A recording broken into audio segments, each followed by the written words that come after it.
श्री जानकी वल्लभ भगवान की जय।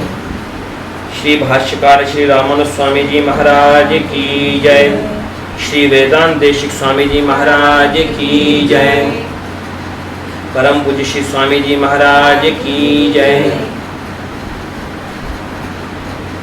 योऽन्तः प्रविश्य मम वाचमिमां प्रसुप्ताम् संजीवयत्यखिलशक्तिधरः स्वधाम्नाम् अन्यांश्च हस्तचरण श्रवणत्वगादीन् प्राणान् नमो भगवते पुरुषाय तुभ्यम्। श्री जानकीश्वर पदाब्जधनं महान्तं श्री बालदेशिक पदाम्बुजभृङ्गराजं श्री वीरराघवदयैकविवृत्तबोधं श्री श्रीधरार्यमनिशं गुरुमाश्रयामहम्। श्री वीरराघवदयार्द्रकृपावतारम् श्री जानकीशपदपद्मपरागभृङ्गम् श्री श्रीधरार्यचरणाम्बुजलग्नमौलिं श्री देशिकार्य घनश्यामगुरुं नमामहम्। अस्मद्गुरुभ्यो नमः। अस्मत्परमगुरुभ्यो नमः। अस्मत्सर्वगुरुभ्यो नमः। श्री जानकी वल्लभ भगवान की जय। श्री भाष्यकार श्री रामानुज स्वामी जी महाराज की जय। श्री वेदांत देशिक स्वामी जी महाराज की जय। परम पूज्य श्री स्वामी जी महाराज की जय। तो आज गुरु पूर्णिमा,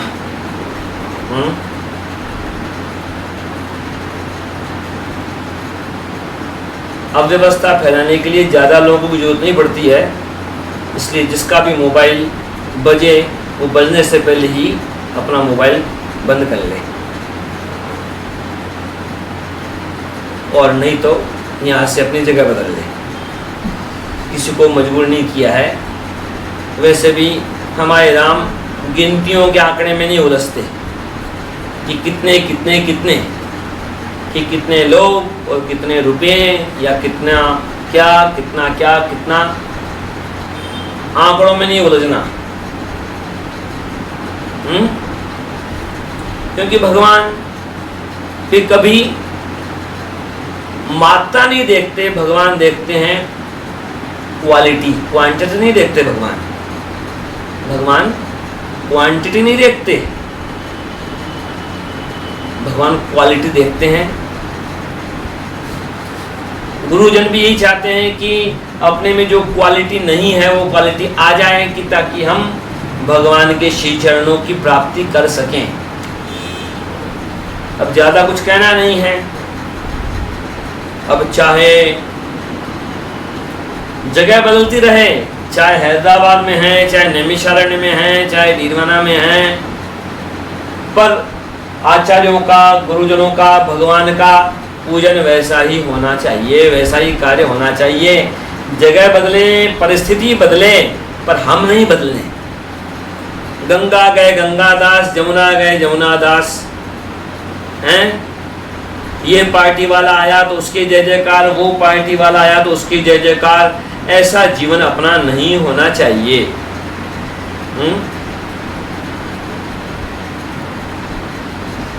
जीवन कैसा होना चाहिए? गुरु पूर्णिमा है ना, और इसको व्यास पूर्णिमा भी कहते हैं। वेदव्यास जी का प्राकट्य दिवस। महर्षि वेदव्यास ने कितने ग्रंथ लिखे? 18 पुराण, महाभारत। एक वेद था, एक वेद के उन्होंने 4 वेद बना दिए। तो भाई पूजन तो करें हम व्यास पूर्णिमा को, अपने आचार्यों का, रामानुज स्वामी जी का, बाकी आचार्यों का, महापुरुषों का। लेकिन वह पूजन करने मात्र से काम नहीं होता है। केवल जय जयकार करने से, केवल किसी तरह से माला पहना लें हम, चाहे पुष्प चढ़ा लें हम, चाहे सोने के हों चाहे चांदी के हों, चाहे सामान्य पुष्प हों चाहे कीमती पुष्प हों, केवल बाहरी क्रिया बाहर है, लेकिन पूजन को स्वीकार करें भगवान हमारा, तब वह पूजन सार्थक होता है। तो ये अपने जो महापुरुष हैं, अपने हर संप्रदाय के जो जो भी आचार्य रहे हैं, हमारा संप्रदाय श्री वैष्णव, हम सब श्री संप्रदाय, प्रथम आचार्य अपने भगवान नारायण, फिर लक्ष्मी जी। अब प्रथम आचार्य भगवान नारायण है, तो इसमें तो क्या है कि ये सामान्य बात हुई। सामान्य बात का मतलब समझना, शब्दों में मत अटकना, क्योंकि भाषा अलग अलग भाषा में एक ही शब्द का अलग अलग अर्थ हो जाता है। एक ही शब्द अलग अलग भाषाओं में अलग अलग अर्थ देता है। हिंदी में, संस्कृत में आप साहित्य शब्द प्रयोग कीजिए तो मतलब क्या होगा? साहित्य मतलब लिटरेचर, पुस्तकें, ग्रंथ।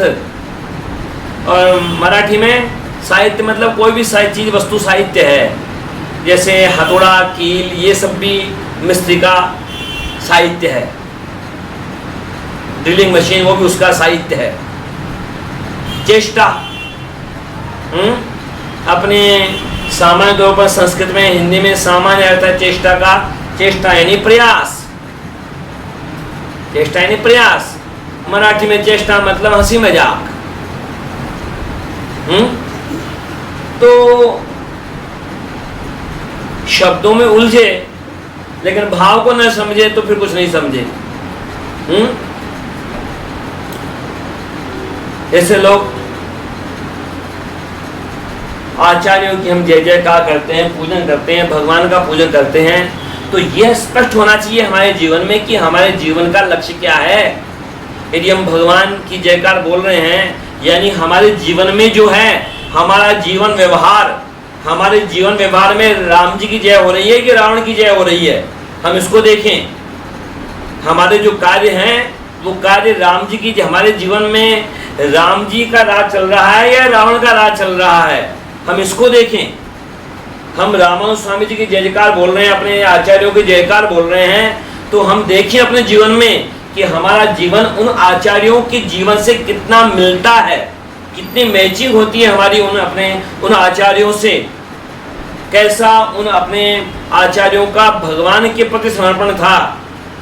भगवान, अब जैसे आचार्यों के लिए बोलते हैं ना अलग अलग, तो उनके लिए सारे संसार का ऐश्वर्य तिनके के समान। वो बाकी चीजों को क्या मानते हैं? तिनके के समान। धन, संपत्ति, ऐश्वर्य, नाम, प्रतिष्ठा, ये सब तिनके के समान। अपन जिन भी महापुरुषों की बात करते हैं वो इन सबको तो तिनके के समान मानते हैं। और अब संपत्ति किसे मानते हैं? भगवान के चरणारविंद। धनम मदीयम तव पाद पंकजम। वो भगवान से प्रार्थना करते हैं कि मेरा धन क्या है भगवान? मेरा धन तो भगवान आपके चरणारविंद हैं, बाकी सब धन तो चला जाता है। वो कहते हैं ना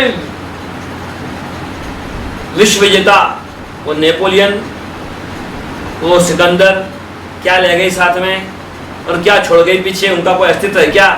न तो उनका कोई अता पता है, न उनके पीछे उनकी कोई कब्र का भी अता पता है क्या भाई? वो चंगेज खान, दुनिया जीतने पर आज कोई नामो निशान नहीं है, न उनके परिवार का, न उनके साम्राज्य का, न उनके किसी भी तरह का अस्तित्व का, उनके मरने तक का भी निशान नहीं है, कोई जीवित का कोई निशान नहीं है। वास्तव में तो संसार की भौतिक आवश्यकताओं के लिए भौतिक धन की आवश्यकता होगी, क्योंकि शरीर भौतिक है, भोजन भौतिक है, कपड़े भौतिक हैं, तो जरूरत के लिए उन सब की आवश्यकताएं पड़ेंगी। लेकिन वह लक्ष्य नहीं होना चाहिए। वह जैसे चप्पल होती है ना, जूते होते हैं ना, बहुत महत्वपूर्ण होते हैं, कम नहीं होते हैं। जूते चप्पल नहीं हो तो क्या होगा? आपके पैरों में तो कीचड़ लगेगा, कांटे चुभेंगे, क्या क्या होगा। पर जूते चप्पल जिस जगह होते हैं उनको वहीं रखा जाता है। वो पैर की जगह पर हो तो पैर में ही रखे जाते हैं। तो धन को सिर पर नहीं बैठने देना चाहिए। अपन दुनिया में कहते हैं ना, ये बड़ा लक्ष्मीपति है। लक्ष्मीपति कोई नहीं है भैया, लक्ष्मीपति भगवान नारायण है। लक्ष्मीपति भगवान नारायण है, और जो लक्ष्मी जी का और भगवान नारायण का कृपा पात्र होता है वह लक्ष्मी पुत्र बन सकता है। जो लक्ष्मी जी का और भगवान नारायण का उनका कृपा पात्र होता है वह लक्ष्मी पुत्र बन सकता है। बाकी लक्ष्मीपति तो भगवान नारायण है। बाकी तो कब करोड़पति रोड पर आ जाए, कब रोडपति करोड़पति बन जाए, कोई हिसाब नहीं है। और हमारा चिंतन और चीज पर नहीं, हमारा चिंतन यही होना, गुरु पूर्णिमा है, जीवन में पूर्णता होनी चाहिए।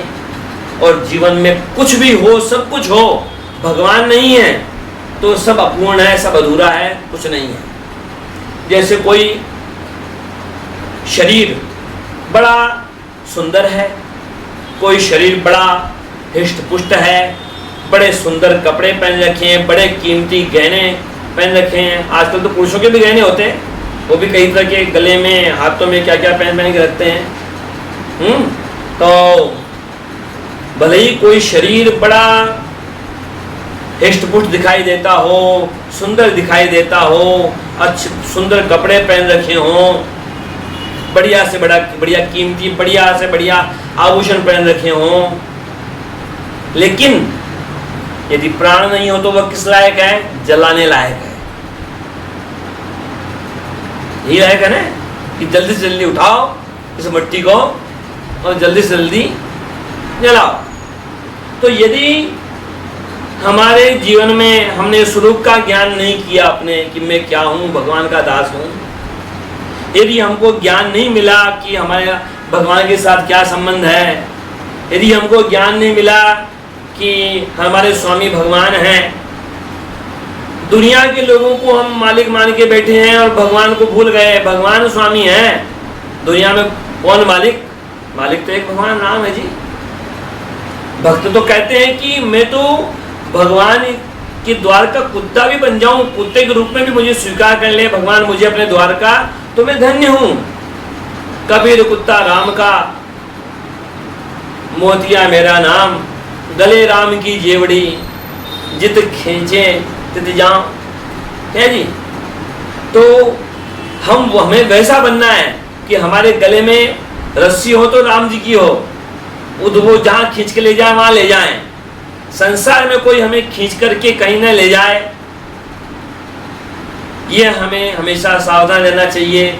चाहे हमारे जीवन के दोष हो, चाहे कोई व्यक्ति हो, चाहे कोई चीज हो, संसार की तरफ ले जाने वाली चीजें, हम कभी उनके गुलाम न बने। भगवान के श्री चरणों में रामानुज स्वामी जी और अपनी सारी आचार्य परंपरा के श्री चरणों में ही प्रार्थना है कि वे हमें हमारे स्वरूप का ज्ञान देवें, और ज्ञान देने के साथ साथ उस ज्ञान के अनुसार चलने में हमारी रुचि दे दें हमको, और उसी ज्ञान और रुचि के अनुसार हम भगवान की ओर चलने का प्रयास करें। हम बड़े बड़े काम करने का प्रयास न करें, हम अच्छे काम करने का प्रयास करें। हम भगवान प्रसन्न हो हमारे कार्य से, ऐसे कार्य करें और उसी में हमारी रुचि हो।